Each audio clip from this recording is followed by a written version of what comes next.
Alô, galera, Daniel Munduruku na área. Só para lembrar para vocês que tem aqui um livro novo que eu gostaria de apresentar para vocês. Acabou de sair pela editora Cálice, mas eu já falo dele, porque é um livro que retrata um mito, uma história tradicional, uma narrativa tradicional, uma narrativa que vem lá do povo Tariana. Mas antes de falar propriamente dito do livro, eu queria dizer para vocês um pouco sobre essas narrativas que as populações indígenas trazem no seu âmago, né, no seu processo de formação, de consciência de povo, essa ideia de identidade, de pertencimento, tá bom?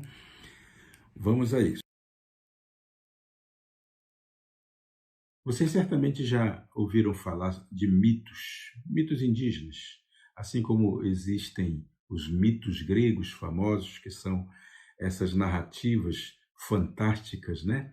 Que a gente aprende a chamar assim de mito, e o estudo disso se chama mitologia, né? E tem aquelas pessoas que são mitólogos que estudam essas narrativas. E vocês sabem por que existem essas narrativas? Elas existem porque são formas que cada povo encontra de dar uma resposta às suas indagações, de dar uma resposta ao seu pertencimento ao mundo onde vive. Porque isso passa pela consciência, não é?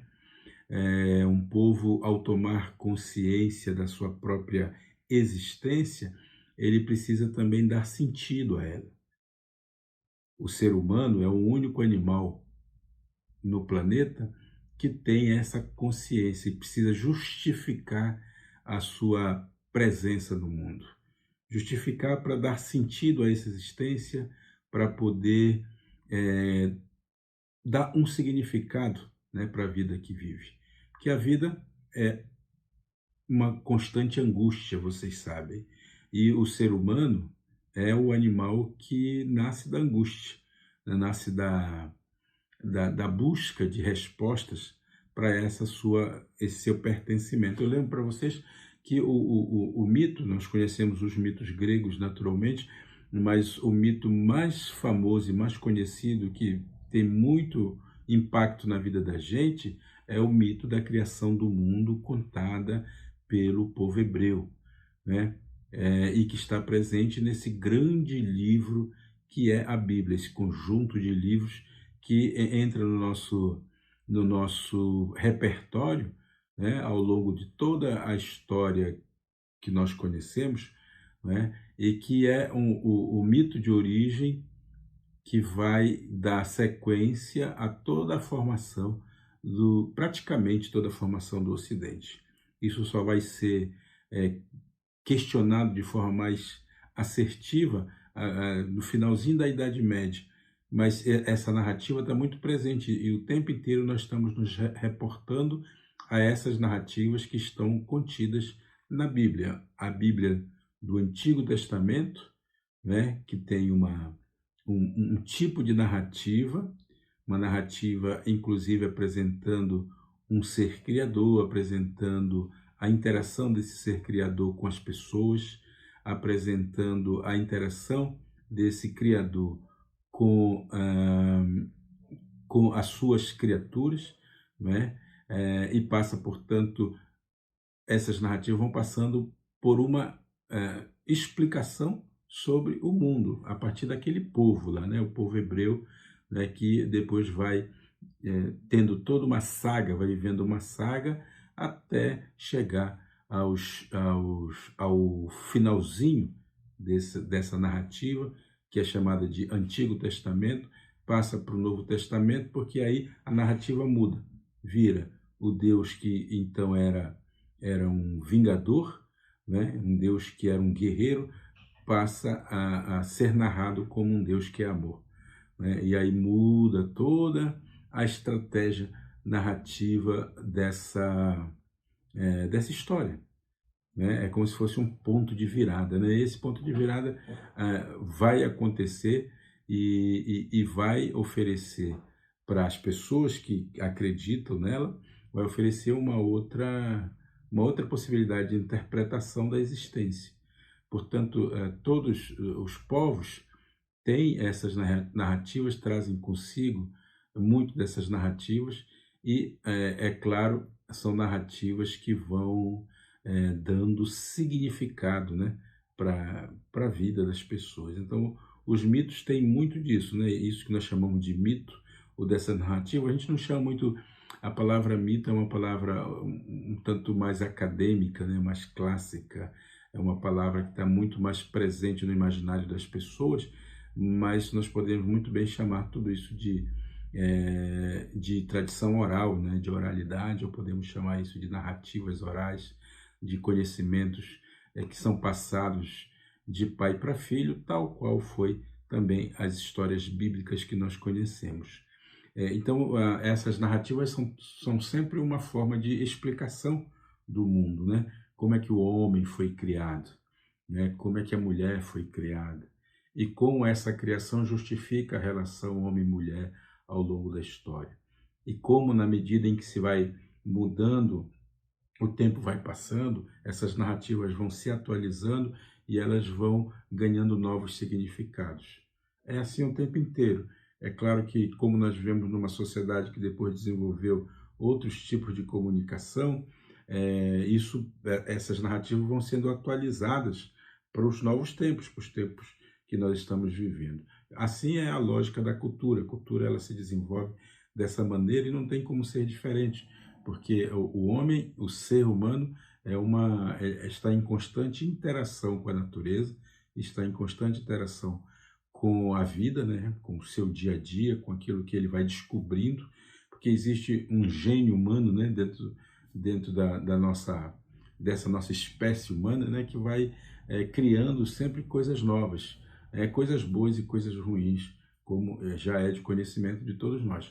Mas, de fato, faz parte, né, da condição humana essa necessidade de atualizar o seu repertório, atualizar sua cultura, atualizar suas narrativas, de modo que as coisas vão passando ao longo do tempo de uma versão para outra da história. E os povos indígenas não são diferentes. Os povos indígenas, os povos originários do Brasil, que não tiveram necessidade, não encontraram nenhuma necessidade de fazer grandes transformações na sua cultura ao longo do tempo, né? E sempre preservaram as suas narrativas orais como sendo um instrumento de comunicação, né? Comunicação para as novas gerações, usando, inclusive, exatamente, usando essas narrativas como uma forma, um método de educar, um método, uma forma de transmissão de conhecimento para as novas gerações. De modo que não foi por incapacidade, né, de transformação, não. Foi mesmo por conta de uma escolha, de uma opção. São povos que optam por isso para assim poderem se locomover de uma forma um pouco mais ágil, uma vez que são povos que são povos, em boa parte pelo menos, são povos de tradição guerreira, né? São povos de tradição nômade, são povos que não se fixam num único lugar, portanto isso não gera uma necessidade de ficar produzindo milhões de coisas, acumulando milhões de coisas, porque precisam sair, vez ou outra, de um canto para outro, né? Precisam carregar aquilo que é possível. Então, essas narrativas ajudam, inclusive, a essas populações justificarem esse seu modelo, né, de existência, né? O que nós, às vezes, chamamos de o bem viver indígena, né? Que é uma escolha em levar uma vida mais leve, né? Sem muito peso para carregar as coisas, né? Levar as coisas, mudar as coisas o tempo inteiro. E eu estou falando isso exatamente porque é esse livro que eu quero apresentar para vocês, né? A origem dos filhos dos Estrondo do Trovão é uma narrativa que está, que está dentro da cultura tariana. O povo tariano é um povo que vive ali na região do Amazonas, né? Perto do Alto Rio Negro, região Rio Negrina, no extremo norte do Brasil, né? E esse livro ele traz a história da origem desse povo, né? Vejam que eles são chamados os filhos do estrondo do trovão.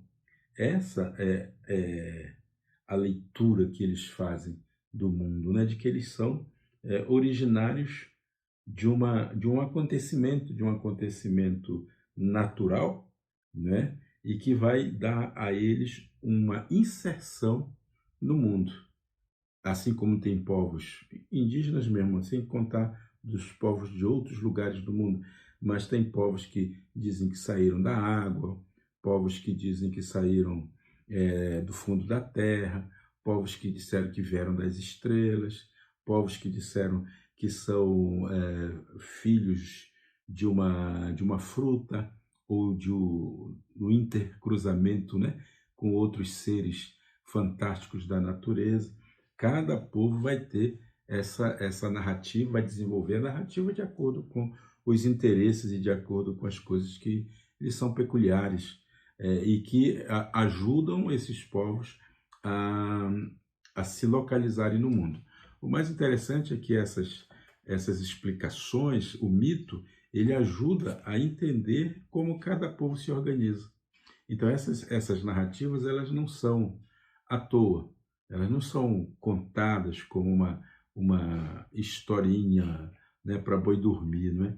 Elas são histórias que têm um sentido implícito nelas, que na medida em que nós vamos entendendo essas histórias, não entendendo simplesmente de forma mental, mas quando a gente se relaciona com a cultura do povo que narra essa história, a gente vai entendendo como ele se organiza, como é que ele socialmente ele se articula, como é que ele acredita que deva ser a sua participação no mundo, como é que se ele vai ser um povo guerreiro, portanto, a história às vezes vai partir, né, da guerra ou de uma narrativa guerreira, ou se ele é um povo mais pacífico e essa história vai apresentar o porquê que eles são dessa maneira, são pacíficos, né? E assim, é, por aí vai, né? Por aí vai. O caminho é justamente o caminho da originalidade, né? De cada um desses povos. Esse livro ele foi lançado pela editora Cáliz. Esse livro foi ilustrado pela Rosinha. Olha que maravilhosa essa ilustração da capa. Mas dentro do livro mesmo, as ilustrações são mais maravilhosas ainda. Quer dizer, é um livro maravilhoso. O bacana é que esse livro, digamos, ele complementa um outro livro que eu já havia lançado também nessa mesma editora, né? Que é esse aqui, ó, Como Surgiu. Eles faziam parte de um livro maior que eu tinha escrito, e que agora são esses dois livros se originaram desse livro maior, o Como Surgiu e a Origem dos Filhos do Estrondo do Trovão. Aqui tem outras tantas histórias, também a ilustração é da Rosinha, né, uma pernambucana maravilhosa, que, né, tem um traço de ilustração muito lindo, e eu queria que vocês depois tomassem conhecimento desse material, porque para vocês que contam história, sejam até profissionalmente, ou contam história para os seus filhos, para as suas filhas, para os seus sobrinhos, para os seus netos, aqui tem um bom repertório dessas histórias, tá bom? Ele está disponível também na nossa livraria online, na livrariamaracá.com.br, e vocês podem acessá-lo a partir de lá. Ok, gente? Eu acho que ele também deve entrar logo logo como um livro vendido pela internet. Pela internet o livro tipo pela Amazon, né? Um livro digital, tá? Aí vocês depois confiram se acharem melhor. Mas se quiserem ele fisicamente, a Livraria Maracá dispõe desse livro para vender. Um abraço, é isso. A gente volta logo logo.